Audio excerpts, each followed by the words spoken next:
Assalamualaikum warahmatullahi wabarakatuh.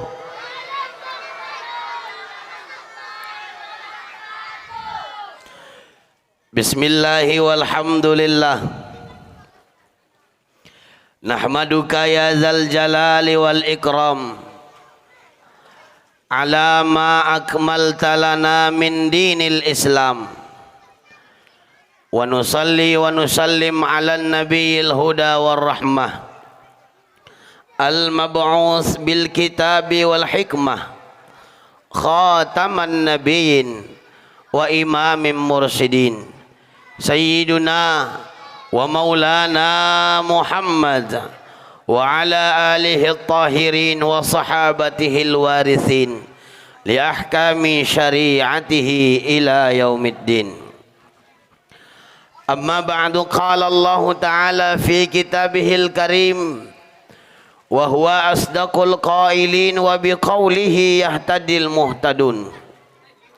Na'udzu billahi minasy syaithanir rajim. Bismillahir rahmanir rahim. Subhanalladzi asra bi'abdihi lailan minal masjidil harami ilal masjidil aqsa alladzi barakna haulahu linuriyahu min ayatina innahu huwas sami'ul basir. Thumma qala an-nabi sallallahu alaihi wasallam fi kitabihil hadis qiwamid dunya li arba'ati asya' bi'ilmil ulama wa bi'adlil umara wa bi syakhawatil aghniya wa bidu'ail fuqara. Sadaqallah wa sadaqa rasuluh. Bapak Ibu jamaah muliakan Allah Subhanahu wa taala. Berbicara tentang Isra wal Mi'raj. Tak boleh lama-lama Bu ya. Kita bahas Isra Mi'raj, selesai Isra Mi'raj siap. Pas-paskan aja sampai jam 1 selesai. Hah? Cocok? Tahan Ibu? Bapak tahan? Aku yang tak tahan. Saulah tahan 13 jam dalamnya. Berbicara tentang Isra wal Mi'raj Nabi Muhammad sallallahu alaihi wasallam. Kalau diambil dari kosakata bahasa, bahwa Isra itu dalam bahasa artinya berjalan di waktu malam. Ini arti Isra. Sekali lagi, Isra artinya berjalan di waktu malam. Jadi kalau ada anak remaja masjid jalan-jalan waktu malam, anak remaja masjid sedang Isra. Ada mak-mak bertongkar sama laki, bini ini mak-mak ini kena usir, bawa buntilan, bawa bontot, malam-malam jalan-jalan. Itu mak-mak kena usir sedang Isra. Sonong. Itu menurut bahasa. Sedangkan Mi'raj menurut bahasa artinya naik. Setiap hal yang naik dari bawah ke atas. Kalau ada pengurus Masjid An-Nur membolo atap masjid bocor, naik pakai tangga dari bawah ke atas, berarti ini BKM masjid sedang Mi'raj. Ama-ama rumah dia ada lantai 2, menjemur pakaian siang-siang, naik ke atas lantai 2 biar cepat kering. Naik dari tangga, dari bawah naik ke atas menjemur pakaian. Itu ama-ama sedang Mi'raj. Simpel aja ngajinya. Itu menurut bahasa. Tapi kalau menurut Al-Quran, Isra wal Mi'raj adalah perjalanan yang sangat dahsyat. Dilakukan oleh seorang nabi yang paling dahsyat. Dilakukan itu tak sampai dalam waktu 1 malam. Perjalanan yang sungguh jauh, namun waktunya sangat singkat. Ini Isra Mi'raj. Apa sebab terjadinya Isra Mi'raj? Banyak kejadian. Dijelaskan dalam riwayat bahwa Isra Mi'raj itu terjadi dikarenakan tahun itu dinamakan nama Amul Hazan, tahun kesedihan atau tahun duka cita. Kenapa dikatakan tahun duka cita? Karena pada saat itu Rasulullah gundah gulana. Kalau bahasa anak zaman sekarang katanya gegana, gelisah galau merana. Kenapa gelisah galau merana? Pertama, Rasulullah dicaci maki di kota Makkah, Pak. Dihujat, dihina, dicaci maki, difitnah, diteror, segala macam sumpah serapah dilemparkan ke wajah Rasulullah. Pada saat itu wahyu pun belum diturunkan Allah, seakan Nabi merasa ditinggalkan. Belum selesai fitnah itu, datang lagi masalah baru. Apa itu? Istri yang paling dicintai meninggal dunia. Belum selesai duka ketika istri Rasul meninggal, paman kandungnya pun meninggal dunia. 3 masalah datang dalam satu waktu. Ketika itu Rasul hampir down. Kesedihan melanda Rasulullah sallallahu alaihi wasallam, maka Allah perintahkan Sayyidul Malaikah Jibril alaihi salatu wasalam menjemput Rasulullah untuk dibawa jalan-jalan agar bisa dihibur. Isra Mi'raj ini hiburan, Pak, untuk Nabi. Hiburan bagi yang sedih. Kenapa dihibur? Karena sedih. Setiap hiburan menghilangkan kesedihan, menunjukkan kalau ada hati kita gelisah, utak kita buntu, datangi Allah, terhiburlah hati. Inilah maknanya tadi, hikmah dalam perjalanan Isra Mi'raj yang pertama kita dapatkan. Kalau ada hati gelisah, buntu pikiran, banyak masalah, laporkan masalah sama Allah, ibadah baik-baik sehusuk-husuknya, insya Allah masalah bisa selesai. Karena tak ada manusia yang luput dari masalah. Semua pasti punya masalah. Tak ada yang tak punya masalah, Pak. Punya anak, masalah. Tak beranak, masalah. Punya laki, masalah. Tak laku, masalah. Punya bini, masalah. Tak berbini, makin masalah. Punya duit, masalah. Tak berduit, mampus tambah masalah. Punya pangkat jabatan, masalah. Tak punya pangkat jabatan, masalah. Semua hidup penuh dengan masalah. Cuman satu di Indonesia yang bisa mengatasi masalah tanpa masalah. Pajak Pegadaian mengatasi masalah tanpa masalah. Masuk emang tak ada masalah, tapi begitu keluar poning mikirkan masalah. Bila lagu tobus itu ketua. Ini menunjukkan hidup tak luput dari masalah. Yang diharapkan Allah dari kita bukan kita haus habis-habisan mati-matian menyelesaikan masalah, tapi Allah inginkan ikhtiar kita untuk menyelesaikan masalah. Wasta'inu bis-sabri was-salat. Minta tolonglah kepada Allah. Pertama, sabar atas masalah. Kedua, adukan masalah dalam salat. Jangan pernah bilang sama Allah, ya Rob, aku punya masalah besar, bantu aku. Tidak. Tapi katakan sama masalah bahwa kita punya Allah yang maha besar. Makanya ketika takbir dimulai, Allahu Akbar, Allah maha besar. Selain Allah tak ada yang besar. Masalah, koci. Pejabat, koci. Pengulu, koci. Ada kawan yang jarang ke masjid untuk ibadah berjamaah, jangan langsung salahkan. Kadang kita mau gitu, Pak. Tahu kau leman, napa leman? Ajak sekali sembahyang napa? Oi, wah buih muncung aku dah buih. Memang payah udah tuh sembahyang ke masjid. Entah tak sembahyang dari rumah pun. Tengok mengklaim mulut. Siapa yang bisa menjamin entah sembahyang di rumah dia capek pun pulang kojo, di rumah jadi imam anak istri dia. Kita yang banyak ibadah mengejek orang yang tak ibadah, mati dalam keadaan kita mengejek orang lain. Ini perlu dijaga. Dalam kitab Durratun Nasihin dijelaskan dialog manusia dengan manusia, Pak. Dialog manusia dengan manusia.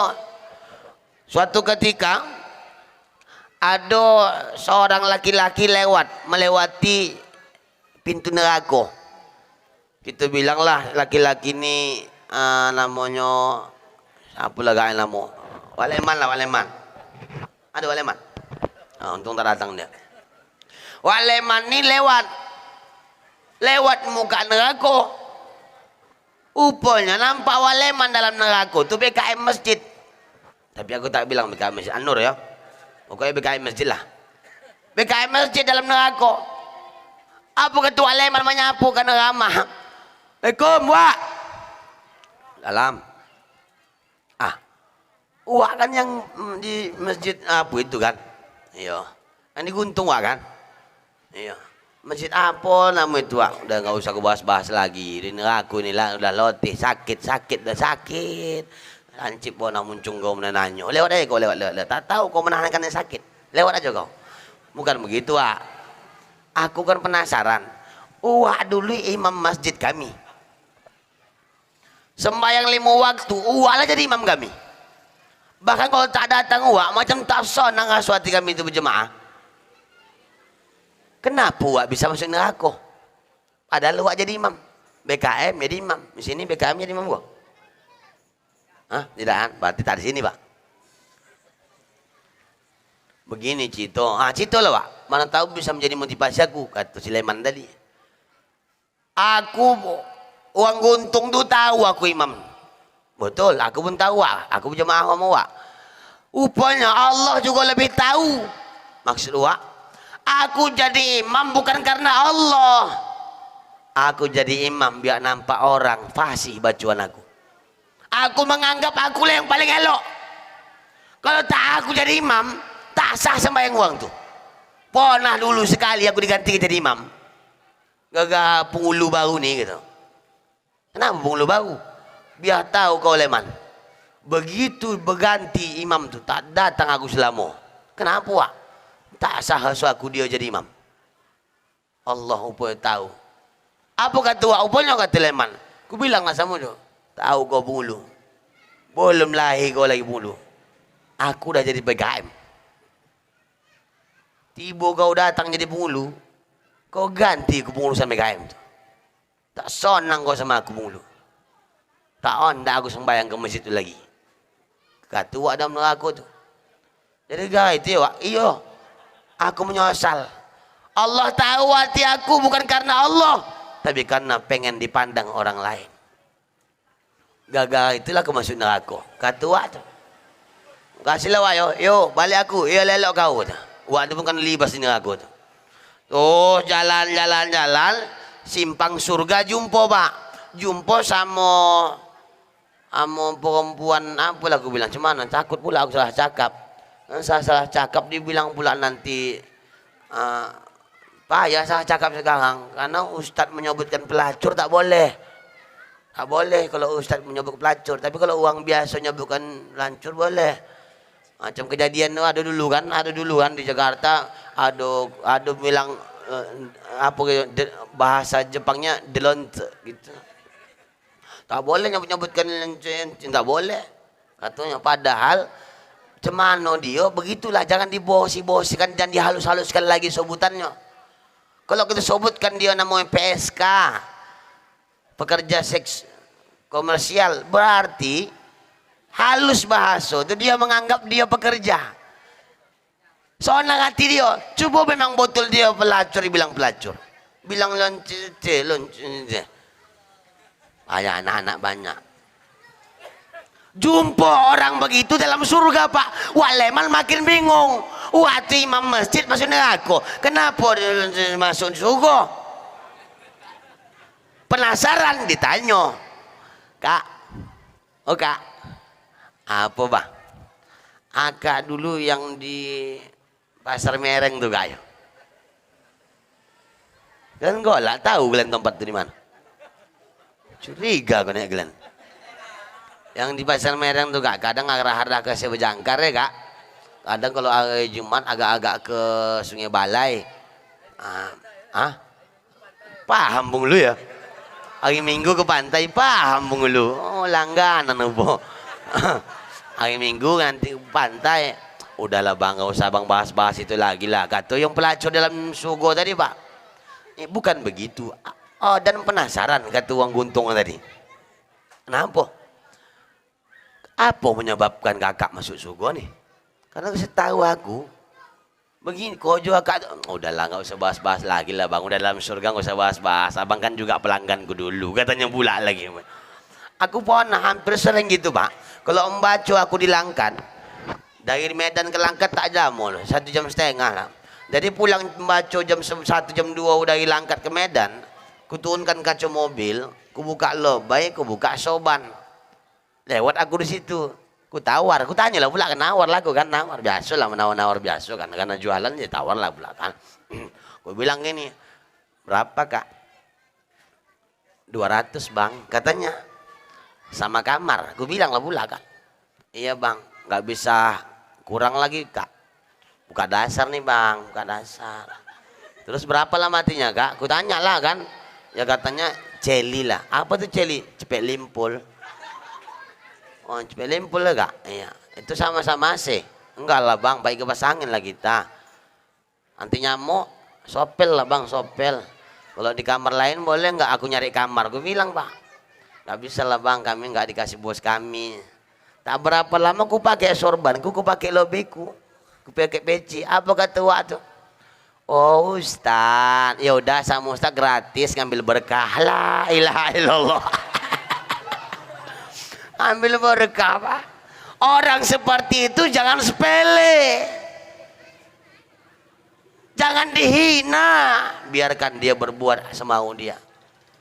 Kalau bisa doakan atau bantu, kalau nggak bisa cukup diam, silent please. Punya gara-gara itu apa kata yang apa tadi kan masuk begini ya bang, kenapa aku masuk ke dalam surganya aku pun sebenarnya tak tahu. Cuman tinggal lagi pas waktu itu aku dijebak oleh kawanku supaya sampai ke kota Medan. Katanya ada pekerjaan-pekerjaan yang mudah, cepat, lancar, duitnya banyak. Aku nggak sadar dan nggak tahu rupanya pekerjaannya kayak gini bang. Terus nyesal kali aku bang, walaupun dah banyak juga duitku waktu itu bang. Pulanglah aku bang, pulang aku lewat Guntung bang. Lo ngapain? Pulang aku lewat Guntung, ku dengarlah kajian subuh minggu di Masjid An-Nur. Oh yang di Guntung itu ya? Iya. Aku orang itu juga kata waktu. Iyalah nampak aku nyabang sering nongkrong-nongkrong jam 2 pagi gitu. Nunggu aku ya bang? Enggak, aku mau ke laut kata waktu pula. Terus kemana kak? Begitu dengarku ceramah kuliah subuh pagi-pagi itu di Masjid An-Nur bang, ku dengarkan ceramah Ustaz.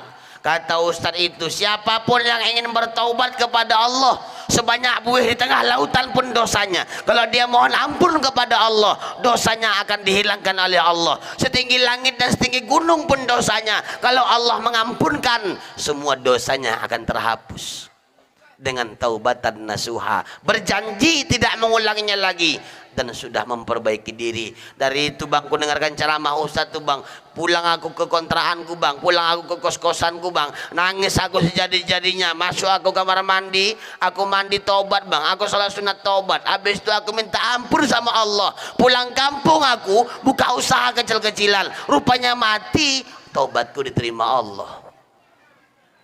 Alhamdulillah, surga tempatku bang. Ini menunjukkan bapak ibu jangan sepele sama orang lain.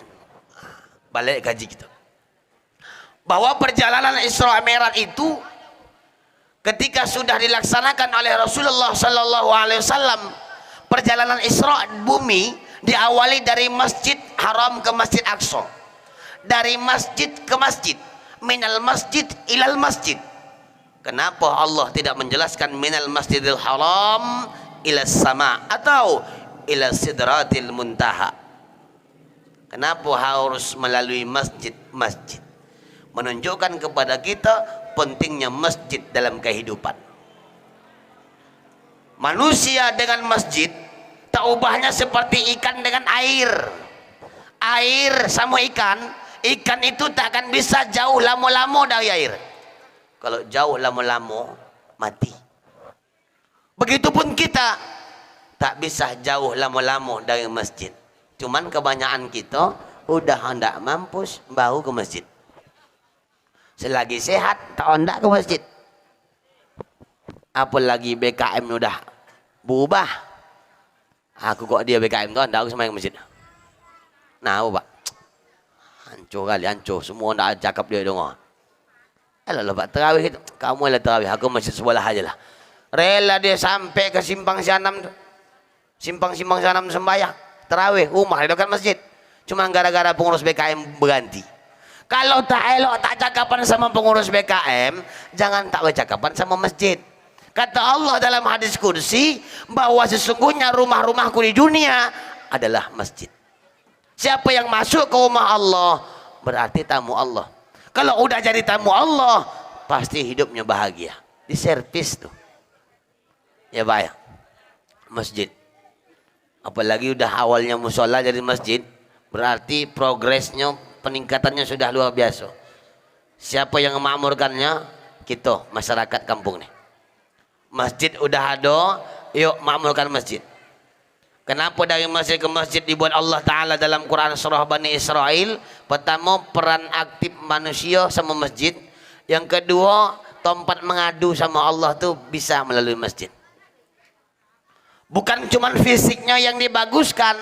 Mohon maaf, banyak masjid megah, besar, mewah, orangnya dikit. Sembahyang subuh 11, satu imam satu makmum 11. Elok-elok jatuh, Allahu Akbar. Oh, udah jatuh.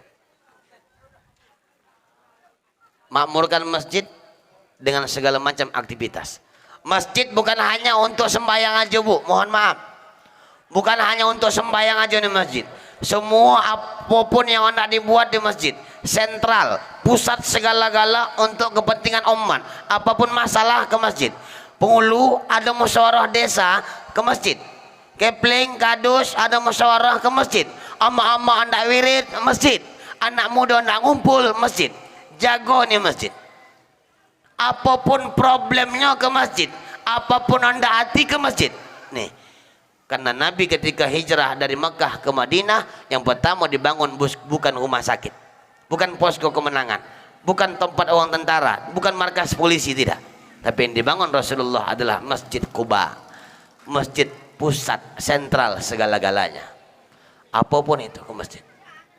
Banyak sekarang masjid jadi bahan pertengkaran. Bahkan di kota Medan, Bapak Ibu, mohon maaf, hampir 75% masjid itu selalu bertengkar. Antara pengurus satu dengan pengurus lain tak bercakapan, tak bereloan. Jangan tanya kalau sudah BKM boleh kereta baru, NMAX.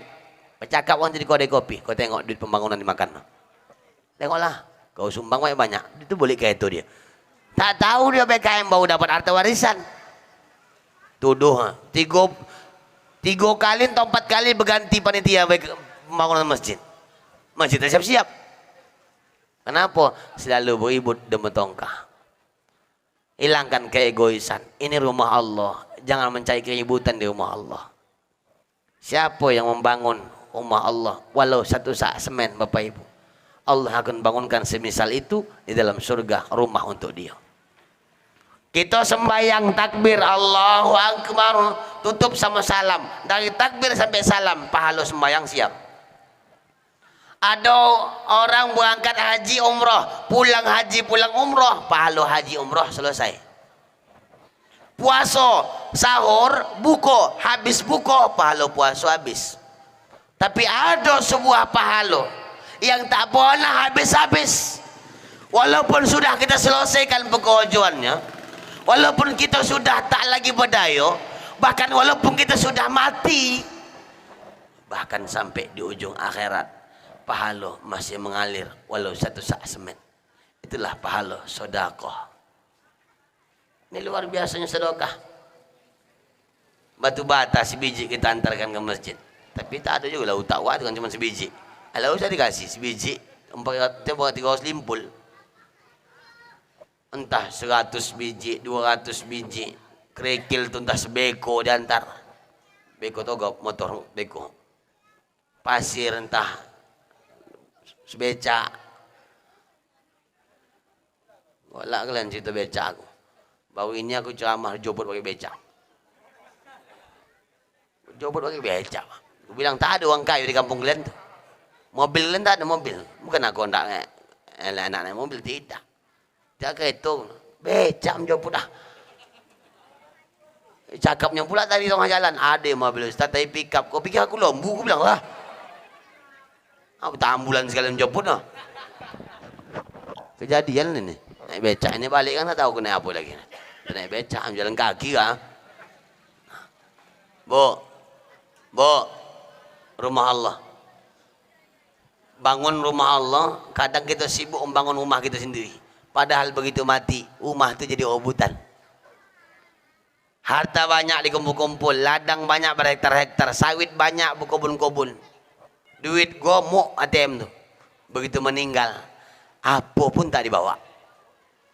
Pakaian yang dipakai usang, makanan yang dimakan habis jadi habis. Harta yang dikumpul, kalau anak soleh-soleh alhamdulillah, yang dikhawatirkan masih concang-concangan mau harta warisan. Bini yang ditinggal nikah lagi, Pak. Bawa duit kita tadi. Apa yang kita dapat? Hanya amal yang pernah kita kojokan. Kalau polit, habiskan. Tapi kalau ada harta diimpakannya ke masjid, dibantunya yang butuh, anak fakir miskin dikasih, yatim disantuni, orang-orang yang butuh dibantunya. Ini orang walaupun mati meninggalkan harta yang banyak, dia tetap mendapatkan kebahagiaan. Ustadz, bisa tidak harta dibawa mati? Bisa. Bisa nggak, Bu? Bisa harta dibawa mati, Ustadz? Bisa. Tapi jangan bawa sendiri. Minta bawakan sama orang lain. Ada datang ke rumah BKM atau rumah bendahara. Pak, yuk. Ini duit aku ada 5 juta. Aku impakkan ke masjid, membalik keperluan pembangunan masjid supaya tahun muka udah enak gitu sembahyang tarawih. Ini 5 juta. Ini bukan untuk Bapak, untuk masjid. Nanti di akhirat jumpoi aku ambil balik. Nih caranya. Pergi ke pesantren, Ustadz, muallim, ini duit aku 5 juta. Untuk apa? Ini untuk makan-makan anak santri walaupun dapat beberapa hari. Ini makan anak santri belum puasa.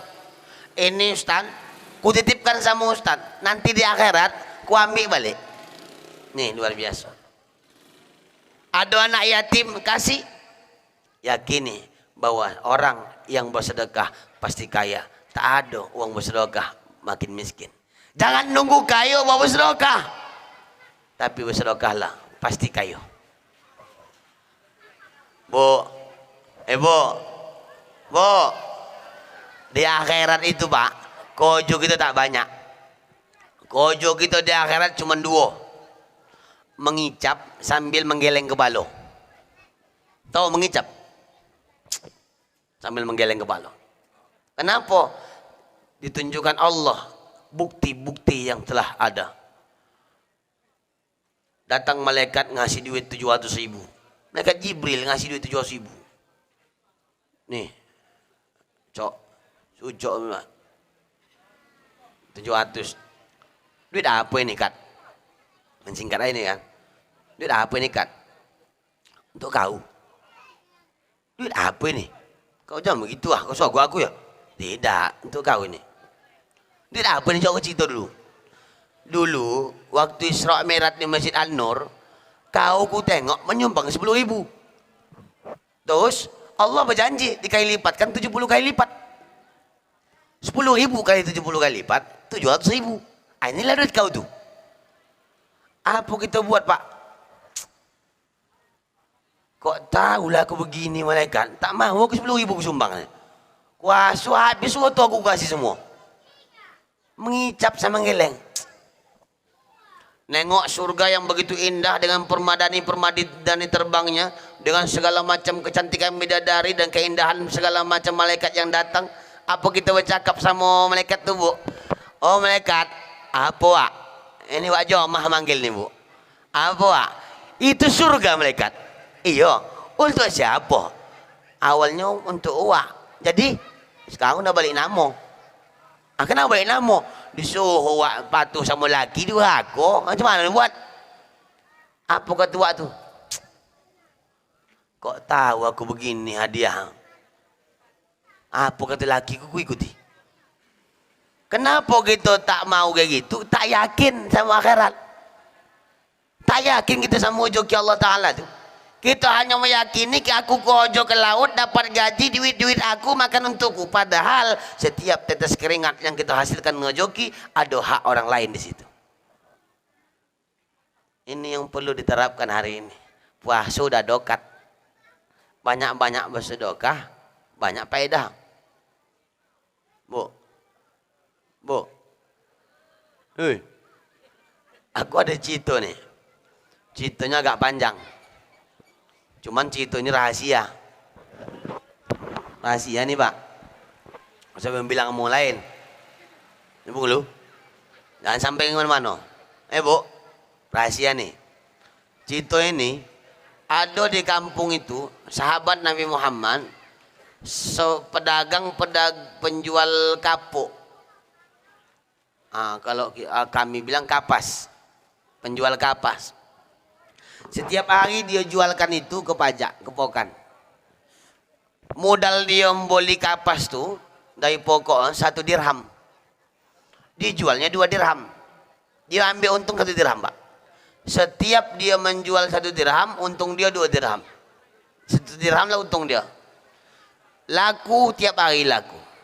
Setiap laku 1 dirham yang dia dapatkan dibagi 2. Separuh untuk makan, separuh untuk sedekah. 1 dirham lagi untuk modal besok. Ini kau judi tiap hari. Kalau awal kan tidak, 2 dirham nih bolehkan lagi, ya kan? Ada untungnya bolehkan lagi. Usah dulu makan, usah bersedekah dulu.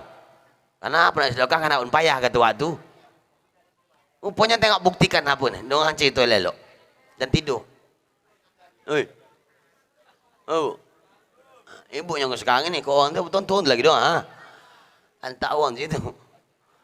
Selesai 2 dirham, balik ke rumah, 1 dirham disimpan untuk modal besok, 1 dirham dipecah 2, separuh untuk makan, separuh sedekah tiap hari. Suatu saat di pokan tempat dia berjualan terjadi keributan. Kenapa terjadi keributan? Ada di sebelah kedai dia ada bapak yang membeli dagangan tapi tak nak membayar. Tak nak dia membayar, alasannya rusak lah, mentah lah, segala macam alasan. Berantem, bertongkar sampai yang membeli tak nak membayar ni mengeluarkan pisau. Sampai nak ditikam ya Pak. Nak ditikam karena dengar itu orang didatangi. Apa masalah? Diceritakan seluk-beluk cerita. Kronologis diceritakan. Berapa? 2 dirham. Dia laku kapas dia 2 dirham tadi. Diambilnya di kantong, 2 dirham dikasihnya sama orang tu. Selesai 2 dirham, duit tak ada bawa balik. Pendek cerita dia balik Pak. Balik dia ke rumah melenggang, tak bawa kapas, tak bawa duit. Bini dah menunggu di muka pintu. Kebiasaan bini soleha itu menunggu suaminya pulang dari kerja. Nunggunya di rumahnya, bukan di rumah tetangga. Kebanyakan awak nunggu laki pulang dari laut, nunggu di rumah orang lain sambil nonton Ikatan Cinta. Kadang nonton ku menangis, itu tontonnya. Belum pulang abah tu Kak, belum, kau jawab lagi balik itu katanya. Dia bercakap juga sambil menggosip. Tengah jalan lakinya udah nampak dari jauh. Begitu sampai di muka pintu, apa kata bini soleha nih? Cumananya Bang, keadaan pasar. Ini istri soleha Pak. Kalau istri toleha, tak gitu jawabnya itu. Habis Bang, udah habis. Mana laku. Ada tinggal lah, siswa ada siswa. Beda Pak, istri soleha sama istri toleha. Kata suami ini, dek, habis alhamdulillah, laku. Terjual lah 2 dirham seperti biasa. Jadi, cumananya? Cuman ada pula musibah kawan sebelah. Diceritakan lakinya kejadian sebelah. Sampai-sampai duit abang pun 2 dirham tu dah abang kasih sama dia. Iya Bang, kata bini soleha ni Bu. Iya. Apa kata bini soleha tu? Ya Allah, kalau itu yang kata suamiku ya Rob, aku mohon kepadamu ya Allah, kasih lakiku duit banyak-banyak. Biar banyak lagi nyawa yang diselamatkan. Dengan 2 dirham dia bisa menyelamatkan nyawa orang lain. Apalagi banyak duit dia ya Allah. Ini bini soleha. Kalau bini toleha, tak begitu jawabnya. Abang tak bawa duit. Tidak. Kasih sama kawan tu. Iya. Memang tak berakal lah bang sekarang itu. Tak buta lah buta. Duit adanya cuma segitu, sok jadi pahlawan pula, nolong-nolong orang. Uang tu belum tentu menolong abang bang. Biar abang ingat katanya. Emang tak salah diuntung lelaki begini nih. Menyesal aku nikah sama kau. Begitu pula. Yang paling palaknya, coraikan aku, coraikan. La ilaha illallah. Gara-gara 2 dirham. Apa kata lakinya sama bini? Oh dek, ya bang. esok jualan. Terus apa modal lagi, duit tak ada. Kata lakinya, Pak, bini soleha ngasih solusi, bukan nambah masalah. Kata istri soleha ini, begini bang, coba abang pikir elok. Apa? Selama ini abang buat mengus-ngus kapas tu di mana? Di muka, di ruang tamu. Coba abang ke situ balik. Moh datang, diperiksa. Kan banyak lagi bang betul abangan. Kumpulkan aja bang. Yang ada di gorden, di bawah keset kaki, di bawah lemari, di bawah TV. Kumpulkan bang. Tapi tak apa-apa perkara aku tidak urusan Allah Ta'ala. Nih istri soleha. Dikumpulkan semua tapi dalam keadaan tak baik. Berharap Allah kasih rezeki. Pergi besoknya ke pokan dengan pekerjaan yang sama, jam yang sama, berangkat ke tujuan yang sama. Pagi, siang, petang, tak laku-laku. Tak ada yang boleh, tak ada yang singgah. Kenapa dia juga pergi? Dia cuma meyakini kaya tak wajib, mencari rezeki wajib. Pintar tak wajib, belajar yang wajib. Dia yakini konsep itu. Sampai dia pagi, siang, petang, tak ada yang singgah sampai tak laku-laku. Petang hendak maghrib, baliklah dia. Balik, singgah ke Masjid An-Nur Pak, sembahyang maghrib. Singgah ke Masjid An-Nur sembahyang maghrib, habis sembahyang, rupanya ada juga kawan yang sama nasibnya. Penjual ikan tapi tak laku. Kenapa tak laku? Ikannya busuk. Cerita punya cerita, cakap punya cakap. Kenapa bang? Kusut betul muka. Apa tak kusut? Ikan tak laku dah. Kenapa tak laku? Busuk. Kenapa bisa busuk? Kalau duit aku banyak, modal aku banyak, tidaklah yang busuk aku boleh. Gitu. Yang segar lah aku boleh. Jadi cuman lah bang. Buang aja lah topi sungai itu. Kenapa dibuang? Sayang lah. Kulkas kan lah. Kulkas apa pun tak di rumah. Kulkas tetangga. Sekampungnya miskin semua. Tak ada tuh. Tidak. Jadi anak dibuang. Dibuang lah. Daripada abang buang, bang alok, abang kasih sama aku. Anda kau boh? Anda? Anak? Supaya abang tak ada, biar ada juga bawa balik, kapas aku abang bawa. Untuk apa aku? Mana tahu ada yang bantal berlubang, tilam berlubang. Sumbatkan begini. Barter lawang tuh. Kapas ditukar sama ikan. Sampai di muka rumah. Seperti biasa, istri soleha menunggu di muka rumah. Begitu menengok suaminya datang mengkinting plastik, apa kata istrinya dalam hati? Ya Allah, kabul juga doa aku malam nih. Hari ini kita. Kata laki ini, dek, pesiang ikan. Begitu nengok ikan yang busuk tadi, istri soleha bercakap, ya Allah bang, udah 2 minggu rasa hati nak pengen ikan tongkol nih bang. Padahal tidak, menyenangkan hati laki pak. Ini nanti aku nak menggorengin copot bang. Pergilah aku bersiang, agak banyak kan asammu, kata laki. Kenapa bang? Biar agak sodap dikit. Ini istri soleha. Kalau istri toleha tadi, nengok ikan membungkus plastik yang busuk, apa kata? Emang makin parah tingkah abang ku tengok ya. Ini jangan ke manusia bang. Si Dogi pun tahu nak makan ini. Si Dogi, yang Dogi apa tuh? Wong. Emang tak buta bang sekarang ku tengok. Ini soleha mau toleha. Dipesiang lekan pak. Diambil pisau, dipesiang dengan izin Allah, keikhlasan hati yang mengasihi menolong nyawa orang dengan 2 dirham dalam perut ikan ada mutiara yang cantik. Bang, apa? Ambilkan dulu kain lap. Untuk apa? Coba bang tengok ini bang. Coba bang bawa ke Tanjung Tiram bang. Ngapoi? Mana tahu antah aslinya. Pergilah lakinya tak bersolop, namanya orang tak berada. Tak bersolop dia. Pergi ke Tanjung Tiram, menanya harta ini, berlian mutiara ini betul asli atau palsu. Ditanya sama tukang emas, apa kata tukang emas tuh? Ini asli. Alhamdulillah, cot kata kawan tuh. Makan sodap hari ini. Ambil akak lah, berapa nak akak ambil, kata orang ni. Tapi, ku bongkar laciku, ku buka dompet aku, ku buka nomor duit di rekening aku. Tak cukup duit aku membayarkan ini. Kenapa begitu? Ini kalau kau jual tempat lain lebih mahal nih. Aku cuman bisa membayarnya 60.000 dirham. Bayangkan berapa yang dijual dikasih tadi untuk menyelamatkan orang lain? 2 dirham. Aku cuman bisa membayarnya 60.000 dirham. Coba kau arah-arah ke 50 dikit. Bisa aku punya. Po gila dia naik becak juga lagi. Naik becak juga lagi. Ke arah 50. Apa kata tukang mas yang ke 50? Aku bisa membayarnya nih Pak, cuman 80.000 dirham. Ku rasa kalau arah-arah pergi ke Indrapura agak mahal dikit nih. Sampailah ke toko emas ketiga ke Indrapura, terjuallah senilai 120.000 dirham. Kalau kita buat umpama 60.000 itu 1 dirham Pak. 60.000 itu dirham. Kita buat aja lah 120 juta gitulah kita gonapkan. 120 juta. Kan bisa saja toko emas pertama mau kedua menokohi. Bisa aja dibilangnya. Inilah yang bisa. Tengok agak-agak lain ini. Udah agak payah mencari. Langka ini barang. Sekian aja lah. Bisa saja untuk buat. Tapi Allah menutupi kebohongan orang kepada dia. Karena dia sudah ikhlas menolong orang lain.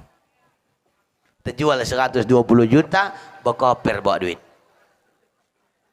Sampai ke rumah, bini terkejut. Bang, oh ya Allah ya Rabbi, bang tolong apa? Tutup tirai, jendela tutup, tirai tutup, semua tutup. Nampak sogan awak sogan, ditutup semua. Dihitung, hampir lepas jari ini menghitung duit tuh. 120 juta. Kalau kita sedikit, tapi masih itu luar biasa 120.000 dirham. Tak berapa lama menghitung duit, suara pintu berkotok. Assalamualaikum, terbuka pintu. Waalaikumsalam. Apa Bu? Pengemis datang Pak. Pak, minta tolong Pak, bantu kami udah 3 hari tak makan anak-anak aku Pak.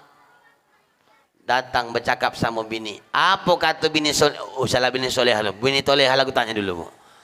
Kalau ibu pas lagi dapat rezeki nomplok dapat dari laki, dapat duit 10 juta.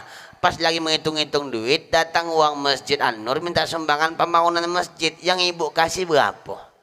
Jawab dengan jujur Bu, jangan ada dusta di antara kita. Paling banyak berapa ibu sanggup? Bisa ngasih 5 juta? Boratlah Ustaz ya. Gimana Bung lu? 10 juta dapat duit dari bupati, contoh. Tak mungkin ya kan, mustahil itu.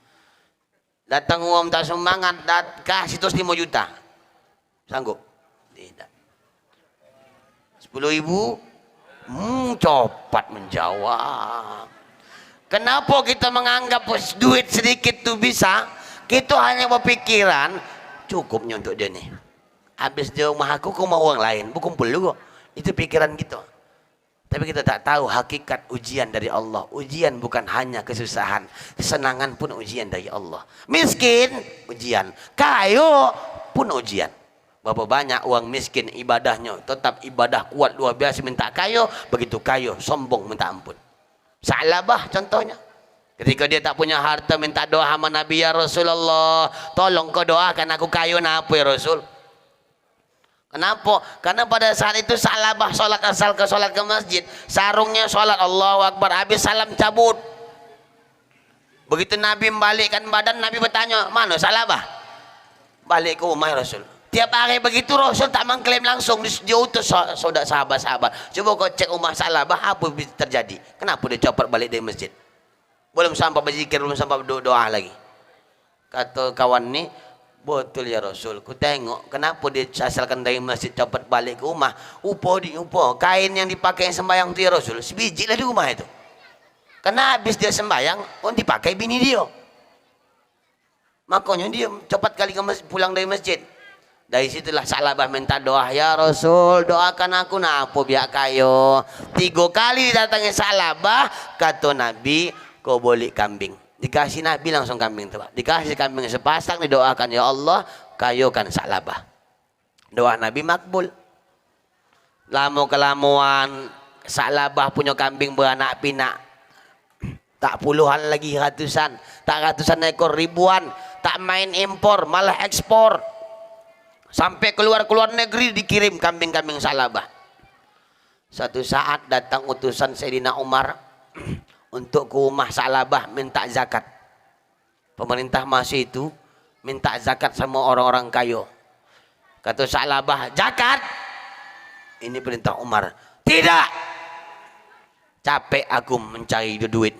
Kau tinggal minta. Tak ada zakat sama kau. Sampai kepada Rasulullah, alhasil Sa'labah meninggal dalam keadaan tidak baik. Miskin bisa dia ibadah rajin. Begitu kaya ngurus ekspor, sembahyang Jumat pun payah, apalagi 5 waktu. Ya Bu. Bu. Rupanya ketika pengamis tadi datang, apa kata istri soleh abang? Ambilkan kain. Untuk apa? Duit 120.000 dirham pecah 2. 20 bolah 2. 60.000 dirham untuk kita, 60.000 dirham kasih sama dia. Kuasa tak ada yang belum sanggup, Pak. Ini banyak kali datang suami itu bilang sama pengemis, Bu, ini uang 60.000 dirham untuk ibu. Pak, aku cuma minta makan 3 hari, bukan untuk 3 tahun. Banyak kali nih Pak, sikit aja ku ambil.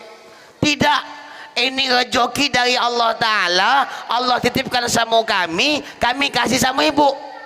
Nih, bawa balik. Sekolahkan anak ibu jadi ulama, sekolahkan anak ibu jadi da'i, sekolahkan anak ibu jadi hafiz Quran, sekolahkan anak ibu jadi seorang alim, sekolahkan anak ibu jadi pejabat. Sekolahkan dari duit ini. Buat rumah tempat uang ini bernaung. Diambillah duit.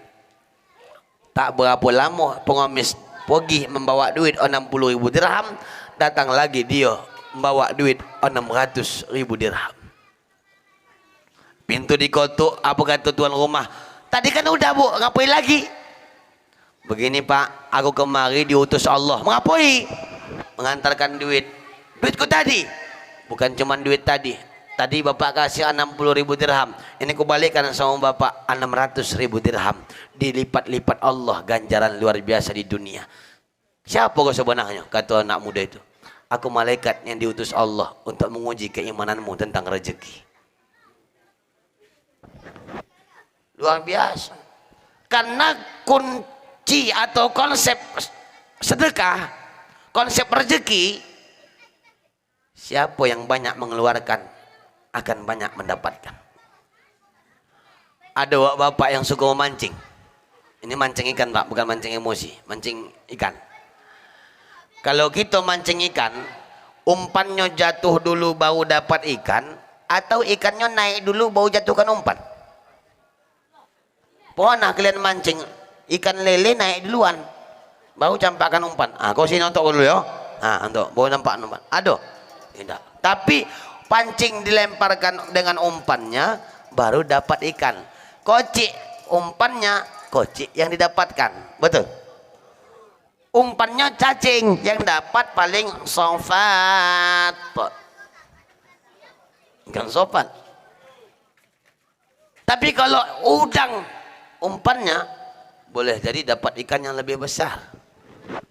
Artinya rezeki itu dilihat dari yang memberi. Sedikit kita kasih, sedikit diganti Allah. Tapi kalau banyak yang kita kasih, berlipat-lipat lagi banyaknya dikasih Allah. Memancing rezeki dengan rezeki. Kita ada duit, sedekahkan, balik lagi itu duit, Bu. Buktikanlah, buktikan. Aku dah banyak membuktikannya, makanya aku sampaikan. Contoh kocik lagu-lagu yang dulu kita tahu, bahkan dari mulai kita sekolah Pak, lagu tu ada, sampai anak kita ada juga lagu tu. Cicak cicak di dinding, terus datang, dah singkat aja udah. Nah pintar, boleh pulang. Artinya di dalam lagu ini kalau kita telaah Pak, ada konsep tauhid loh. Ada konsep tauhid di lagu itu. Di mana? Cicak lengket di dinding. Makanan cicak nyamuk. Nyamuk itu tuh abang atau di dinding? Terobang. Mustahil cicak bisa makan dengan makanan yang terobang. Tapi lagu itu menunjukkan apa? Kudoakan pancul lah kayak itu. mengganggu aja. Tapi ketika lagu itu bercakap, datang seekor nyamuk, yang datang makanan, bukan yang mencari makan. Tak pernah lagu bercakap, lompat cicak ke nyamuk, hap cicak pun mati. Ya matilah. Syukur kok di sini dilompatnya nyamuk jatuh. Kok sompat di tower, lompat begitu konyang, wow, mati. Artinya kalau kita yang sibuk memikirkan makan, kehidupan dunia, kematian dekat sama kita. Lagu itu membuktikan bahwa cicak tak banyak usahanya, Pak. Ikhtiar cicak sikit, tapi qadarullah yang banyak berperan. Nyamuk yang datang, ikhtiar cicak apa? Hap. Udah konyang deh, cuman hap. Artinya jangan pernah lupakan doa ketika berikhtiar. Ikhtiar tanpa doa sombong. Sombong tanpa ikhtiar omong kosong. Bukan sombong. Doa tanpa ikhtiar itu omong kosong. Ada uang tak ke laut, Pak. Tidak. Jadi apa makan anak bini? Allah denganku. Ya kan? Kan ada orang gitu kan. Oh ya, mau sekolah aku minta sama Allah. Allah menanggung semua. Kalau secara hakikat konsep tauhid ini benar, Pak. Tapi Allah nggak suka seperti orang kayak gini. Yang Allah inginkan itu ikhtiar sebagai hamba. Doa contohnya. Allahumma rabbana taqabbal minna. Enggak pun doa gitu, udah dibuat Allahnya itu. Apakah doa bisa merubahnya? Ini doa bisa, pertama. Yang kedua, doa ini adalah bagian ibadah, menunjukkan kedoifan, kepapaan kita sebagai hamba, minta sama yang kuasa. Itu. Bu, suatu saat Imam Malik didatangi Imam Syafi'i. Imam Syafi'i ini murid Imam Malik, Pak. Murid Imam Malik, Imam Syafi'i. Woi. Imam Syafi'i murid Imam Malik. Imam Syafi'i murid Imam Malik. Bu, Imam Syafi'i. Oh, Bu. Imam Syafi'i murid Imam Malik. Suatu pagi Imam Syafi'i datang ke rumah Imam Malik. Mengapoi? Bertamu. Cerita Imam Syafi'i bilang sama Imam Malik, "Guru, aku hendak bertanya. Apa? Menurut guru hakikat rezeki itu gimana?" Kalau menurut aku, kata Imam Malik, rezeki itu udah ditentukan Allah di Lauhul Mahfuz. Apapun yang kita kerojokan, kalau rezeki pasti datang. Kalau tak rezeki di mulut pun bisa jatuh itu. Kata Imam Malik. Tapi kata Imam Syafi'i tidak. Menurut aku bukan begitu, guru. Tapi gimana? Menurut aku kalau rezeki itu harus ada ikhtiar baru dapat hasil. Kojo sebulan tanggal 1 gajian. Ada usaha baru dapat duit. Kata Imam Syafi'i. Imam Malik bilang tidak. Kojo tak kojo ada duitnya itu. Kalau udah Allah mau. Kalau tak ada Allah, kojo pun tak juga ada duit. Tidaklah. Begitulah kalau untuk dialog antara murid sama guru. Balik lagi yuk, balik Imam Syafi'i tengah jalan jumpa sama nenek ini mengangkat beban baru pulang dari pokan. Berat. Timbul naluri Imam Syafi'i untuk menolong nenek itu. Ditolong, diangkatkan sampai ke rumah. Nenek tu rupanya baru boleh jorok banyak. Hampir 10 kilo nak dijualnya balik. Karena sonang nenek tu ditolong Imam Syafi'i, nenek tu ngambil plastik dibungkuslah jorok sekitar 1 kilo atau 2 kilo. Ucapan terima kasih, kan wajar. Soalnya Imam Syafi'i sonang hatinya, balik lagi di ke rumah gurunya, tak balik ke rumahnya. Tengah jalan sonyom, sampai rumah gurunya masih di situ Imam Malik. Di meja diletakkan Imam Syafi'i lah jorok tu. Apa kata Imam Syafi'i? Kan betul gue bilang guru. Apa? Rezeki itu kalau tak dicari tak dapat. Kalau tak ada ikhtiar tak ada hasil. Maksudnya buktinya udah ada. Mana? Ini jorok. Kenapa? Kalau tak aku tolong nenek itu tadi, tak dikasih aku jorok. Betul kan? Iya juga kata Imam Malik. Apa kata Imam Malik? Aku tak ada, aku tolong siapa-siapa. Jorok datang sendiri ya.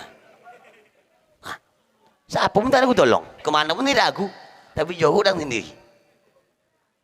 Rupanya ikhtiar itu luar biasa. Ibu, makna cerita Imam Malik sama Imam Syafi'i ini, rezeki itu dikasih Allah ada dua faktor. Pertama, faktor ibadah, kedekatan sama Allah. Orang yang seperti ini, Allah udah jaminkan rezeki dia. Contoh, Tuan Syekh Basilam. Kalau mengojek, cocok? Tidak. Jual korang dia, Tuan Syekh Basilam. Cocok? Tidak, tapi Allah sudah jaminkan rezeki dia melalui tangan uang-uang lain. Tapi sekelas kita yang ibadah kita tidak sehebat Tuan Syekh itu, ikhtiar perlu, doa diperlukan. Ini yang diajarkan oleh Imam Syafi'i. Lampungan dikit Mi'raj Isra Mi'raj nih. Nah, tadi cuma minal masjid ilal masjid, belum sampai selesai Isra Mi'raj nih. Karena kalau dibahas Isra Mi'raj ini dari awal sampai habis 3 hari 3 malam tak siap. Perjalanan Nabi ini luar biasa. Dari masjid ke masjid, minal masjid ilal masjid. Berapa malam? Tak sampai 1 malam. Karena diambil dalam Quran itu dijelaskan kalimat lailan. Lailan itu ada isim nakirah. Isim nakirah menunjukkan bahwa perjalanan Isra Mi'raj itu tak sampai 1 malam penuh.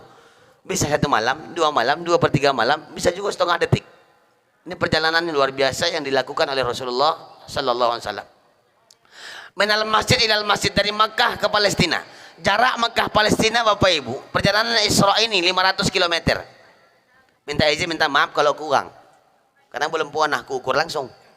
Nah, kalau kesaran pun aku ukur langsung, tak ada kau juga yang lain enggak ya. Datang awak ke Mekah bawa meteran. Apa Ustaz? Ngukur jalan. Kemudian Isra selesai dari Makkah Palestina, Palestina naik langit pertama, dari Palestina dunia ke langit pertama. Ini jarak perjalanan Bapak Ibu, jarak tempuhnya 500 tahun perjalanan. Naik langit kedua 500 tahun perjalanan, naik langit ketiga 500 tahun perjalanan. Sampai langit ke-7, 7 tingkat langit dikali 500 tahun perjalanan, 3.500 tahun perjalanan. Sampai langit ke-7, Nabi dibawa jalan-jalan ke surga oleh Jibril. Dibawa nengok keadaan neraka oleh Jibril. Banyak yang ditunjukkan Allah dalam perjalanan Rasulullah. Karena tadi pertama, perjalanan Rasul ini diawali sebab dihibur. Namanya hiburan, nengok pemandangan Pak, biasa nang hati. Banyak ditunjukkan Allah pemandangan. Allah jelaskan, Alladzi barakna haulahu linuriyahu min ayatina. Kami berkahi sekeliling perjalanan Muhammad untuk kami tunjukkan bukti kebesaran kami, kata Allah. Setiap jalan-jalan menengok pemandangan, setiap pemandangan masuk ke hati, setiap masuk ke hati tengyang-ngiang di telinga, diceritakan sama orang lain. Inilah hiburan itu. Banyak yang tunjukkan Allah sama Nabi Muhammad. Yang elok ada, yang tak elok ada. Ada ditunjukkan Allah Subhanahu wa taala, ada laki-laki yang membawa perutnya sebesar rumah. Jangan kau bayangkan sekarang. Ada laki-laki membawa perut sebesar rumah, Bu. Di dalam perutnya itu banyak binatang menjijikkan. Kala jengking, ular, Spiderman. Apa namanya yang mau bilang laba-laba aku tidak bisa. Kelabang, lipas, lipan, lilit, semualah. Semua binatang menjijikkan. Kubu aja tak ada, tak muat. Tongkang di dalam. Semua binatang menjijikkan dalam perut dia yang sebesar rumah. Nabi menangis bertanya kepada Jibril. Jibril, what happened to naon? Ini Jibril. Karena Jibril semua bahasa tahu, Pak. What happened to naon? Kata Jibril, naon-naon. Apa kata Jibril? Ya Rasulullah, kenapa perut dia sebesar rumah? Banyak binatang dalam perut dia ya Rasul. Itu umpama, itu contoh, itu tamsilan umatmu di Batubara yang suka makan duit riba. Menangis Nabi menengoknya. Minjam duit 100.000, balik 100 limpul. Hati-hati setiap bertambah riba. Cemana dahsyatnya sakitnya azab riba. Ibu, azab orang memakan riba, yang ngasih duit riba, yang menulis mencatat riba, yang menjadi saksi riba, yang tahu itu pekerjaan riba, tapi dia membiarkan. Azabnya yang paling kocik, berzinah sama mak kandung sendiri 25 kali. Parah. Di akhirat bangkit seperti orang sempoyongan, macam uang mabuk, tapi tak ada bergerak apa-apa, dia mabuk sendiri. Apalagi dicontohkan Allah Subhanahu wa taala dalam perjalanan Isra Mi'raj, membawa perut yang begitu besar.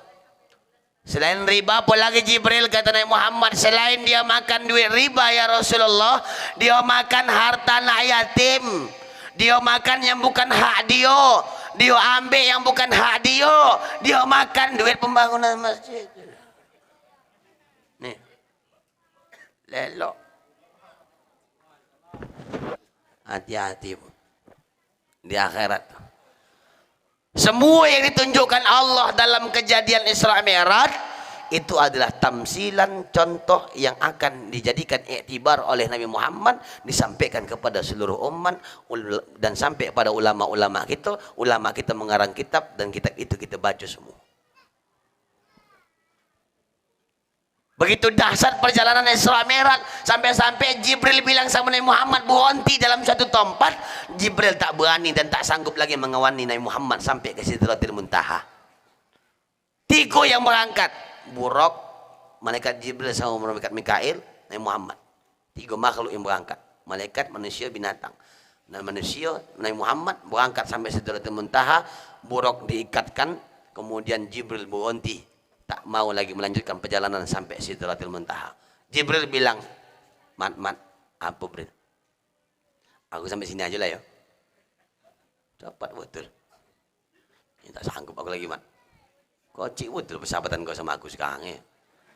Nah apa gitu, mat? Pergi sama balik sama lah. Mana tinggal aja, aku suruh aku sendiri pun tahu aku jalan. Kan ada Google Map, mat. Tak hidup. Kompas, tak jalan. Yang mana? 2 lagi tuh, tak berani aku, mat, kata Jibril. Cuman kau yang dipanggil Allah, aku tidak. Lagian pun, mat, aku kalau menembus nanti cahaya-cahaya nih, aku tak sanggup. Kata Jibril, padahal Pak, malaikat Jibril diciptakan dari cahaya, itu pun tak bisa menembus cahaya. Malah Nabi Muhammad pula bisa. Nabi Muhammad penasaran bertanya, kenapa kau dibuat Allah dari cahaya tak bisa menembus cahaya, Jibril? Apa jawab Jibril? Betul ya Muhammad, aku diciptakan Allah dari cahaya biasa, tapi kau ya Muhammad, Allah ciptakan dari cahayanya Allah. Maka kalau yang dekat sama Allah ya cahaya Allah. Contoh Pak, ini ilustrasi tidak menyamakan Allah dengan yang lainnya. Karena kafir orang yang menyamakan dan memisahkan Allah dan siapapun. Kan Allah Subhanahu wa taala kan tidak bisa sama-sama dengan siapapun. Ini pendekatan paham. Matahari yang dekat sama matahari cuma sinaran matahari.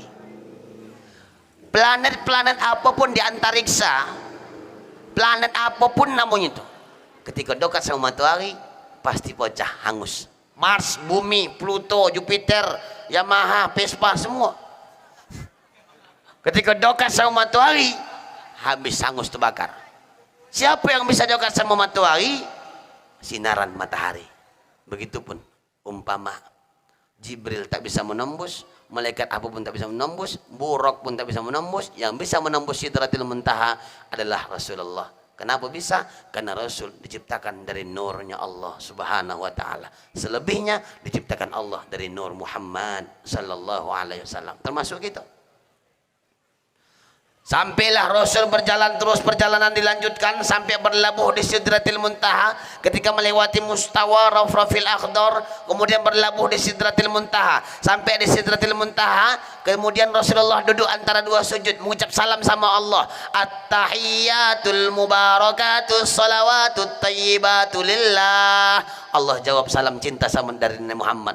Assalamu alayka ayyuhan nabiyyu wa rahmatullahi wa barakatuh. Nabi Muhammad jawab balik, assalamu alaina wa ala ibadillahis salihin. Menjadi rukun dalam sholat, tak dibaca batal sembahyang.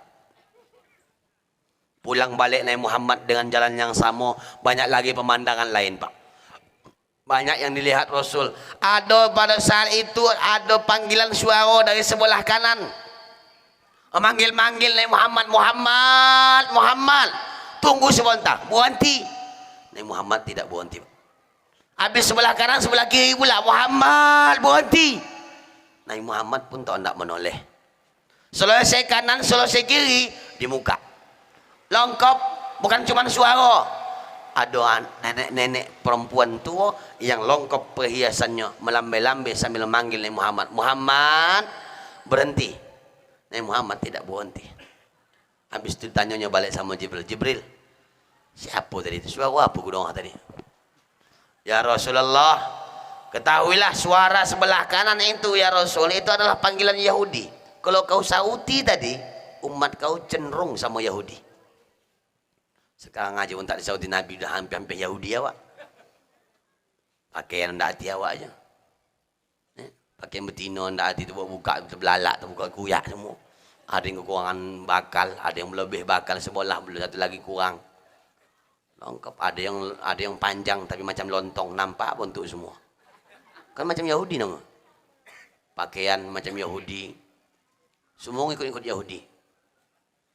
Yang sebelah kiri siapa Jibril? Sebelah kiri panggilan Nasrani Muhammad. Apabila kau menyauti ya Muhammad, umatmu akan cenderung kepada itu. Contoh ulang tahun, kan dah nampak. Boleh ulang tahun Ustaz, silakan. Pakai bolu, tidak lancar sampai setiang listrik pun kue bolu ni lantak lah. Yang tak boleh di mana? Tepuk tangan sambil berdoa. Lagi tiup lilinnya. Tiup lilin, berdoa di hadapan lilin sambil tepuk tangan. Banyak agama yang kita pakai. Meniup lilin sambil berdoa. Meniup lilin itu sama dengan agama Majusi menyembah api. Tepuk tangan sambil berdoa itu agama pendeta Pentekosta. Kata Nabi, "Man tasabbaha biqaumin fahuwa minhum." Siapa yang mengikuti suatu kaum, maka dia termasuk pada kaum itu. Udah cenderung gitu semua. Anak kau udah ulang tahun tak bisa tak pakai lilin, hati-hati. Udah mendekati pada Yahudi. Padahal tak disauti Nabi. Apalagi disauti. Ketika itu Nabi masih ditawarkan minuman khamar atau susu. Nabi minum susu. Enggak deh. Nabi minum susu, kata Jibril, syukur kau ambil susu ya Muhammad. Kenapa? Kalau sampai kau minum khamar, umatmu akan tenggen semua. Nabi minum susu aja banyak yang tenggen. Segala macam hal tenggen dipakai untuk yang minuman khamar, minum tua, yang lem kambing, lem setan, lem segala macam lem. Narkoba, segala macam narkoba dipakai. Padahal Nabi tak buat. Nah, kemudian di muka itu siapa Jibril? Bukan cuma suara Jibril, ada perempuan tua yang berhias, melambai-lambai manggil aku, kata Nabi Muhammad. Jibril bilang, ya Rasulullah, perempuan tua yang berhias itu umpama dunia yang dihiasi dengan kemewahan. Kalau kau sauti ya Muhammad, umatmu akan cenderung kepada keduniawian. Tak disauti Nabi, kita masih sibuk ngurus dunia, Pak. Sampai Nabi bilang, suatu saat akan dirasakan umatku ada satu penyakit. Penyakitnya itu luar biasa. Apa penyakitnya ya Rasulullah? Wahan. Apa penyakit wahan itu? Hubbud dunia wa karahiyatul maut. Cinta dunia, takut dengan mati. Dia jelas. Memang dunia semakin keren, semakin canggih, semakin memudahkan. Betul. Dulu kalau naik mau ke haji ke Mekah, naik kapal 3 bulan pergi, 3 bulan pulang. Iya Pak. Sekarang cukup 12 jam bandara Kuala Namu sampai bandara King Abdul Aziz Arab Saudi. Bagus. Bagi memandang dalam nilai positif. Handphone tak ada dulu. Anda mengundang saudara di Indrapura, di 50, di mana-mana, datang ke rumah dia begitu. Kau taruh kereta berbecak, kadang mendayung sepeda waktu. Salamkan, Assalamualaikum Kak, salam. Datang agak minggu muka yo. Kenapa? Si bungsu nak menikah. Dapat uang mana? Uang guntung. Anak macam masjid tu bayar. Iya insyaAllah. InsyaAllah. Tak sekarang tak perlu datang ke Indrapura. Tinggal ambil handphone telefon. Kak datang minggu muka. Memudahkan. Betul? Itu ngambil nilai positif. Berapa banyak uang menjadi mudah gara-gara kecanggihan zaman. Tapi berapa banyak juga orang selingkuh gara-gara handphone. Bahwa banyak anak-anak muda gitu hancur cuman gara-gara main game online. Berapa banyak gitu bertongkar cuman gara-gara penipuan di handphone. Dulu enak, sekarang udah hancur. Ingat ibu, aku ingat betul itu. Dulu kalau jam 2 pagi, jam 2:30 bangkit omak tuh. Ngapain omak tuh bangkit? Memanaskan ikan sayur untuk sahur. Jambe tungku tuh webak. Diambil juga corong. Marakkan api. Gas tak ada. Kompor tak ada. Main api lah. Nenek itu tahu itu. Tak berapa lama tenggekkan nasi, belum menggelagak nasi tu ambil air wuduk. Sempat juga lagi ambil air wuduk. Udah menggelagak sikit, dikarih-karih, dah letakkan sayur, panaskan. Begitu dipanaskan agak lama sikit, ambil 2 rakaat tahajud. Allahu Akbar. Assalamualaikum warahmatullahi wabarakatuh. Udah selesai ambil nak buat kopi, letakkan air, tenggek air. Sempat baca Quran kau jom. Bismillahirrahmanirrahim. Alhamdulillahilladzi. Udah selesai tengok lagi, tiup juga lagi. Agak-agak padam dikit, tiup lagi. Selesai sayur, ambil ikan, panaskan.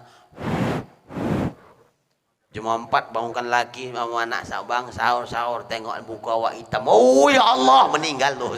Kenapa hitam? Itu kojo. Sekarang udah canggih. Tak pala orang bangkit jam 2 pagi untuk masak sahur. Jam tengah 5 nak bangkit sebelum 20 menit sebelum subuh. Tinggal cetekkan, tek, panas ayo. Tinggal cetekkan rice cooker, panas nasi. Tapi sekarang gara-gara kecanggihan, tak lagi ada orang tahajud dan baca Quran di waktu malam. Berkurang semua. Memang memudahkan. Tapi ketika nilai negatifnya kita tarik, kita juga yang susah. Itulah kata Jibril, perempuan tua yang berhias umpama dunia yang semakin mewah dihiasi dengan kemewahan. Semakin kita kejar, semakin kita yang tersesat. Pak, kalau kita pergi ke jual pembolian kambing, kita membolik kambing dikasih tali tidak? Dikasih. Tapi kalau pergi bolik tali dikasih kambing? Tidak. Itu ibarat dunia dan akhirat. Kita kejar akhirat, dunia ngikut. Tapi kalau kita kejar dunia, akhirat belum tentu ngikut. Menanam padi, pasti tumbuh rumput. Tapi kalau menanam rumput, belum tentu padi tumbuh. Kalau sudah akhirat yang kita tanam, dunia pasti didatangkan Allah. Tapi kalau dunia yang kita pikirkan, akhirat akan menjauh sama kita. Perjalanan dilanjutkan sampai turun Rasulullah ke tanah bumi, ke tanah haram. Ketika turun Rasulullah dengan perjalanan yang begitu jauh, dengan perhitungan waktu yang begitu jauh, ternyata perjalanan itu Bapak Ibu kata ulama tak sampai setengah detik. Bayangkan, tak sampai setengah detik. Tak masuk akal Ustaz. Betul. Akal kita terlalu sempit untuk memasukkan peristiwa yang maha besar. Tak masuk akal. Tapi iman yang harus meyakinkannya. Sekarang dengan canggihnya ilmu sains dan ilmu teknologi, semua sudah terjawab. Tak ada lagi yang tak mungkin. Sudah terjawab. Ketua, dari batu bara ke Medan berapa jam? 4 jam. Oke, kita buat ini ilustrasi. Kias pendekatan paham. Dari Jakarta jauhnya. Dari batu bara ke Medan 4 jam. Aku balik ke Medan 4 jam pakai baju ini. Dalam bajuku ini Bu, dalam kantong ini ikut somut. Sampai di Medan, rupanya tak jadi aku di acara di Medan. Ada rupanya acara besok malam di Gang Setia. Besok malam aku di Gang Setia yang Tiram. Balik lagi aku kemari. Udah berapa jam? 8 jam. 4 jam pergi, 4 jam pulang. PP 8 jam. Somot dalam kantongku ni tadi keluar. Jumpa sama somot di pesta tapai. Bertanya orang tu, dari mana Mun? Dari Medan. Ah, bila kau pergi? Tadi pagi. Jam berapa? 8. Sekarang jam 3-4 siang. Udah balik kau lagi? Iya. Ngantuknya mana kau ni? Betul. Itu ngantuk tidak? Tidak. Ngigau? Tidak. Anda mimpi tak? Mimpi? Tidak. Tak mungkin. Mustahil Pak. Seekor semut yang kecil takkan mungkin melaksanakan perjalanan jauh. Karena menurut ilmu kesemutan, iya Pak, menurut ilmu kesemutan tak masuk akal. Dari Guntung sampai ke Indrapura 1/2 tahun pun tak sampai itu. Apalagi batu bara Medan, Medan batu bara balik-balik 8 jam mustahil. Menurut ilmu semua tak mungkin itu. Tapi pogi dia tidak. Pogi. Kenapa bisa? Karena somot bukan berjalan, tapi diperjalankan. Kenapa Nabi bisa? Karena Nabi bukan berjalan, tapi diperjalankan. Dalam Quran Allah jelaskan, Subhanalladzi asra bi'abdihi. Dalam ilmu balaghah dijelaskan bahwa ada kalimat yang lain, subhanalladzi, bukan subhanalladzi, melainkan subhanallahilladzi, ada lafzul zalalah yang tersisa, menunjukkan peran aktif Allah yang memperjalankan Nabi Muhammad. Kalau Allah mau, jadi membuktikan bahwa tidak ada yang mustahil bagi Allah. Bagi kita tak mungkin, bagi Allah yang tak mungkin jadi mungkin.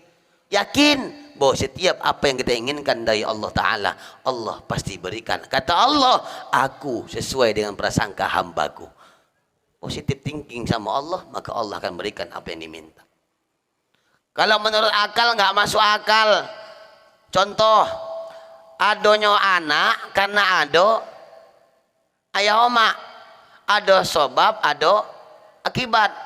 Ado anak gara-gara ayah oma, ke anak asobab ayah oma, ayah oma sobab anak akibat. Itu kalau akal gitu. Kalau Allah mau, tak perlu ada ayah, tak perlu ada oma, ada. Contoh Nabi Adam. Nabi Adam tak punya ayah, tak punya oma. Lain cerita Nabi Isa. Ketika Jibril bilang sama Siti Maryam, Ti, kata Jibril, Ti, apa Bril? Aku disuruh Allah mengantar pesan. Pesan apa? Kau bakalan punya anak, anak itu jadi nabi. Elok kau cakap mencunggu itu kenapa? Kenapa?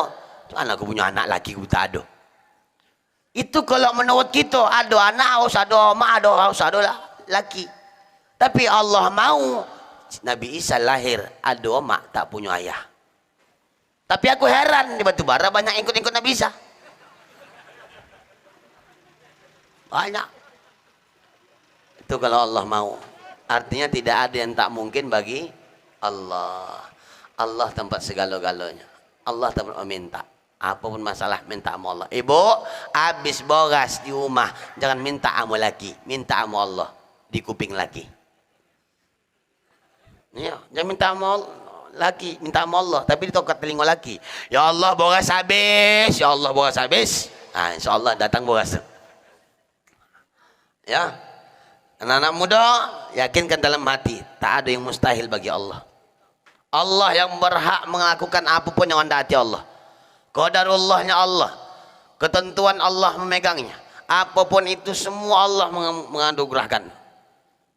Bukan berarti kita menerima dengan pasrah ala Allah itu. Allah elok, aku elok, Allah itu tak elok berarti Allah. Tidak. Ada ya hal sedikit indikasi Allah. Kudrat iradatnya Allah itu dititipkan Allah sama kita sedikit, dan itu yang harus kita manfaatkan dengan akal yang dikasih Allah, karena Allah jelaskan dalam Quran, afala tatafakkarun, atau di ayat lain afala ta'qilun. Bahasa kita bilang buta kau tidak. Itu bahasanya. Bahasa Quran ini bagus, indah, tak bisa, tak ada kasar bahasa Quran ini. Afala tatafakkarun, apakah kau tidak berpikir? Tanda tanya. Kalau bahasa aku bilang buta tidak. Itu nih dasar perjalanan ini. Makanya Isra Mi'raj diawali dengan kalimat subhanalladzi. Kenapa? Karena kalimat subhanalladzi ini bermakna takjub. Banyak peristiwa dalam kehidupan dunia yang dilakukan oleh nabi-nabi yang peristiwa itu dahsyat, tapi tidak digunakan kalimat dahsyat itu dengan menggunakan subhanalladzi. Kenapa Isra Mi'raj menggunakan subhanalladzi? Karena inilah peristiwa yang paling dahsyat di antara dahsyat. Nabi Adam, Nabi Isa, Nabi Idris, Nabi Nuh, Nabi Hud, Nabi Saleh, 124.000 Nabi dan Rasul diciptakan Allah, dikirim Allah, ditutup oleh Nabi Muhammad. Semua itu mohon maaf, Nabi Muhammad yang menjadi penyempurnanya. Semua Nabi 124.000 Nabi itu tak ada punya dosa, semua maksum, dosa tak ada. Cuma khilaf. Apa beda dosa sama khilaf? Dosa yang disengaja kita buat mendapatkan dosa. khilaf, kita tahu itu salah, tapi kita tak sengaja mengkocokkannya. Contoh Nabi Adam ketika dilarang Allah, wala taqrabu hadhihi syajarah, jangan kau dekati ini pohon apa? Kurma. Pohon kuldi. Jangan kau dekati, tapi dengan pujuk rayu segala macam syaitan berhasil. Nabi Adam merasa bersalah, padahal bukan salah, khilaf. Minta ampun sama Allah puluhan tahun, Pak. Diusir dari surga karena kesalahan satu. Awak banyak dosa, berharap masuk. Mana mungkin? Nabi Adam cuma satu merasa salah, padahal tidak bersalah, cuma khilaf. Diusir dari surga. Awak banyak bersalah, sengaja lagi pengen masuk surga.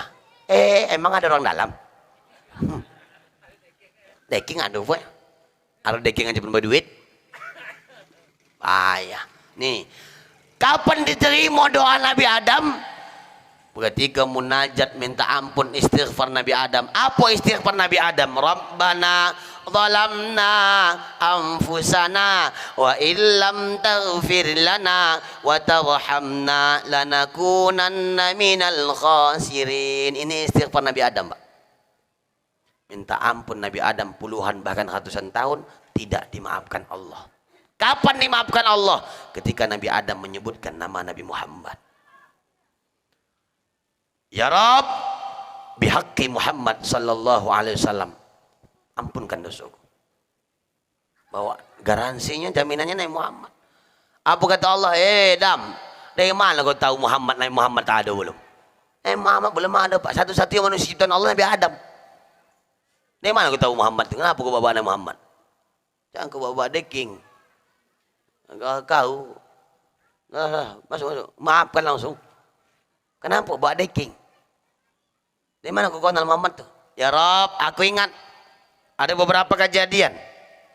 Pertama, ketika kau ciptakan kami ya Rob dengan bentuk cahaya, disusunlah kami berbaris bersab-sab. Ketika itu ada satu cahaya yang lewat di hadapan kami. Aku bertanya, pada saat itu Pak, semua nabi itu diciptakan dari cahaya, berjejer, berbaris-baris. Cahaya-cahaya ini dilewati oleh satu cahaya yang berkilau. Nabi Adam bertanya, ya Rob, siapa yang mau selewat? Kok mengkilau kali, kau luar biasa wibawa bijaksananya. Allah menjawab, ya Adam, hadza habibi, ini kekasihku. Ahmad namanya di langit, Muhammad namanya di bumi. Pertama dalam penciptaan, terakhir dalam proses pengiriman. Adanya Nabi Adam karena Nabi Muhammad. Allah ciptakan nur Nabi Muhammad. Nur Muhammad diciptakan dari nur Allah. Kemudian dari nur Muhammad Allah ciptakan nur Nabi Adam, nur Nabi Nuh, nur Nabi Sis anak Nabi Adam, sampai nur para nabi-nabi. Bahkan dalam kitab Daqaiqul Akhbar dijelaskan nur Abu Bakar, Omar, Utsman, Ali Allah ciptakan dari nur Muhammad sallallahu alaihi wasallam. Ketika Nabi Muhammad tidur, bertuliskan kepala Nabi, bahu Rasulullah, lengan Rasulullah ditokokkan. Mohon maaf, pantat Rasulullah ini pun berbentuk. Kemudian kaki Rasul bentuknya pun ada, agak dibengkokkan menghadap kiblat kanan, tangannya ke kanan. Jibril nengok dari atas, kepala Nabi Muhammad bentuknya huruf mim. Kemudian siku Nabi bentuk huruf ha, pantat Rasulullah bentuk huruf mim, kakinya bentuk huruf dal. Mim ha mim dal, Muhammad. Kita kalau ngikut tidur Nabi Muhammad begitu, kita pun nampak Jibril tulisannya Muhammad. Kenapa? Karena dalam tubuh setiap manusia ada nur Muhammad. Cuman kita tidur tak ikut Nabi Muhammad. Entah Nabi, entah orang gila mana itu ikuti. Kadang kaki kanan ke muka lagi, kadang ketiak tu jungkir balik tu macam mana. Malaikat Jibril nengok bukan Muhammad. Oh, nak kurang ajar tidur katanya. Apa kata Jibril? Gara-gara itu ya Rob, aku paham bahwa dia bukan orang sembarangan. Dan aku melihat di kursi arasmu ya Rob, bertuliskan la ilaha illallah Muhammad Rasulullah. Kalau sudah nama bersanding dengan nama kau ya Rob, mustahil dia tu orang sembarangan. Pasti orang yang paling kau sayang. Mengangguk. Kalau bahasa kita Pak, cakapkan orang sebegitu. Iya, paham juga kau. Ya begitu kau bahasaku. Setelah itu, ketika aku di surga ya Rob, aku mau menyentuh Nabi Siti Hawa. Ketika mau disentuh Pak, mau disentuh Nabi Adam, Siti Hawa, nah Allah jelaskan, Adam jangan kau sentuh, bukan muhrim, nikahi dulu Adam. Apa maharnya ya Allah? Mahar Nabi Adam antusalli ala Nabi Muhammad sallallahu alaihi wasallam. Berselawat kau Adam kepada Nabi Muhammad sallallahu alaihi wasallam sebanyak 100 kali dalam satu napas. Sanggup Bapak? Tak sanggup aku ya Rob, kata Allah, cicil Dam, cicil. Makanya mahar boleh dicicil. Tak us kontan, mahar boleh dicicil. Tuh, cicil boleh cicil. Dicicil. Tak ada duit sekarang, cicil boleh cicil. Yang gagal tak berduit tak nikah jadi lajang tua cicil. Parah bonah begitu banyak anak gadis batu bara nyicil mentonda. Awak udah ketua BK Premi, kecamatan nak pegang. Kau tak lagi jadi DPR. Tak bini. Puguno. Belum dikatakan laki-laki itu ganteng sebelum dia punya istri. Keto togap laga tapi kosong jantan nih bonceng. La ilaha illallah. Atau ketua lagi bingung milih antara laki-laki perempuan enggak? Oh tidak ya. Mudah-mudahan kedua cepat nikah itu karena syariat mengajarkan boleh dicicil. Perempuan yang baik, ingat, perempuan yang baik, perempuan yang mulia meminta mahar yang paling sedikit dan paling rendah kepada suaminya. Dan laki-laki yang luar biasa dahsyat dan bijaksana memberikan mahar yang paling tinggi untuk calon istrinya. Mau jadi perempuan yang mulia atau menjadi laki-laki yang paling mulia? Pilih antara dua. Nggak bisa Ustaz, sedikit kali payah, banyak kali tak ada. Kata Nabi, khairul umuri awsatuha, sebaik-baik perkara ambil sodang-sodang saja. Tapi jangan terlalu ngikut langgam. Kadang penyakit kita ngikut langgam Pak. Payah lah Ustaz. Kenapa? Agak dia semalam 35 juta. Tak mungkin di bawah 35 juta. Kok gitu saya nikah semua itu. Jual uang tu anak. Halo. Tak boleh jual anak. Cuman kita harus paham. Pak Ketua lah pandai tu. Saya ajarkan lagi masalah itu. Udah banyak kok korbannya kan. Astagfirullah. Nah, Bo. Nah, Isra Mi'raj. Maknanya, pahamnya bahwa Isra Mi'raj itu diyakini dengan iman. Tak bisa dengan akal.